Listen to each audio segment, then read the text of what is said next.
Assalamu alaikum everyone. Welcome to USCFP's short video series of free online GRE course.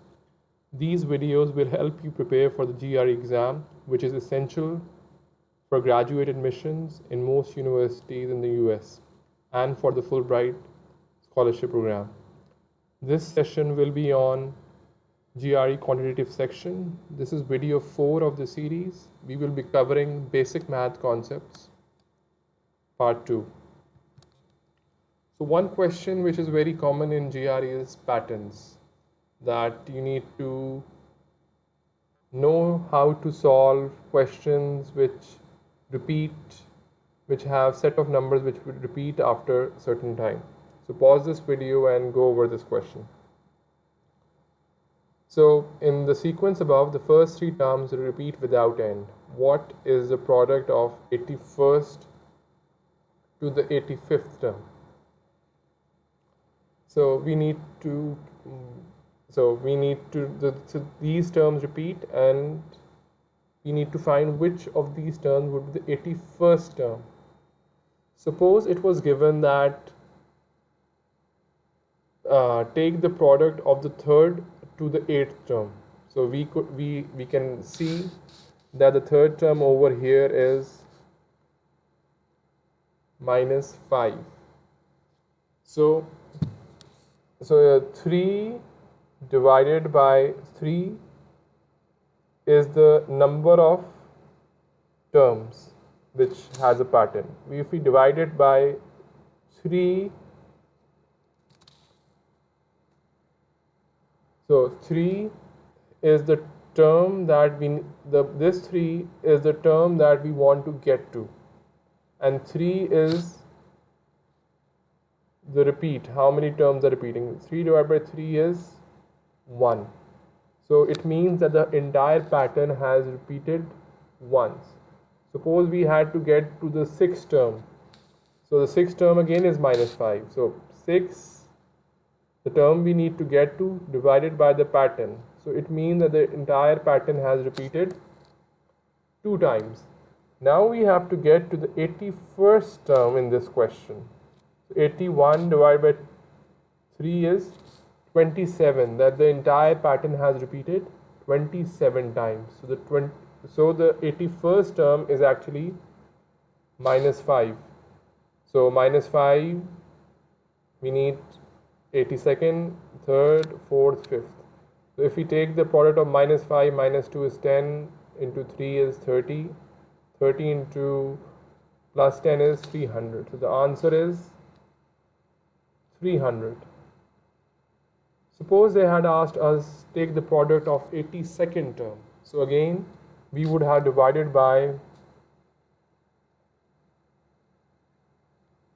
we would have 82nd term, so 82 divided by 3. This would come out to be 27, 1 over 3, which means that the entire pattern has repeated 27 times. And now we are on the first term in the new pattern. So the 82nd term would be minus 2. So we can go on multiplying afterwards. So next question. All of you pause this video and try solving this question. So the quantity A is the greatest number of consecutive non-negative integers which have a sum less than 22. So consecutive number of non-negative integers. We need the greatest, so we need to start with very small numbers. So what is the smallest non-negative number? The smallest non-negative number is 0. Onwards, consecutive, so 1, 2, 3, 4, 5, 6, and so on. So if we add 0 to 1, it is 1, 1 plus 2 is 3, 6, 10, 15, 21, and the sum is still less than, if we add 7 to it, it would be more than 22. So how many digits are these? 1, 2, 3, 4, 5, 6, 7. Altogether they are. So greatest number of consecutive non-integers is 7. If while solving this question you miss this 0 term, your answer would have been 6 and the answer would have been C in that case. However, the correct answer is A.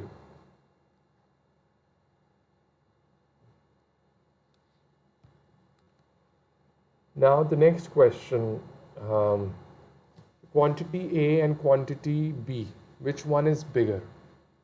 So if you look at the left hand side, both the numerator and the denominator are positive numbers,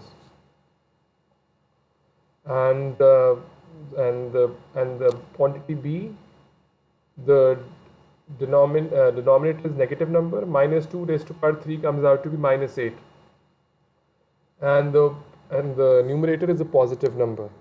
So quantity B is negative and quantity B is positive, so quantity A would be bigger. So A is the answer to this.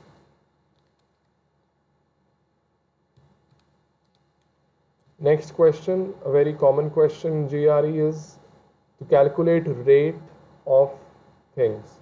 So pause this video and try solving this question yourself. So batch of computer consists of n identical parts, where n is a multiple of 6. Working alone at its constant rate, machine A takes 3 hours to produce a batch of computers. Working alone at its constant rate, machine B takes 2 hours to produce a batch of computer parts. How long will it take the two machines working simultaneously at their respective constant rates to produce a batch of computer parts? So we have read it once. The second time we read, we try to convert the statements we read into equations. So it is n is a multiple of 6, and is a number which is a multiple of 6. Machine A takes 3 hours to produce. So machine A takes 3 hours to produce n parts. In 1 hour, it produces n over 3 parts. Machine B takes 2 hours to produce n parts. In 1 hour, it produces n over 2. Now, if both of them work together, let's say they take x hours to complete n parts. In 1 hour, they would produce n over x parts. So this x is when A and B are both combined. If we combine the R rate of A and B, that should come out to be the n over x. So n over 3 plus n over 2 equals n over x. This would come out to be x equals 1.2 hours or 6 over 5 hours. So this question of calculating rate is very common. I hope this session proved to be useful for you. Please remember to check out other videos in this series. Thank you. Take care.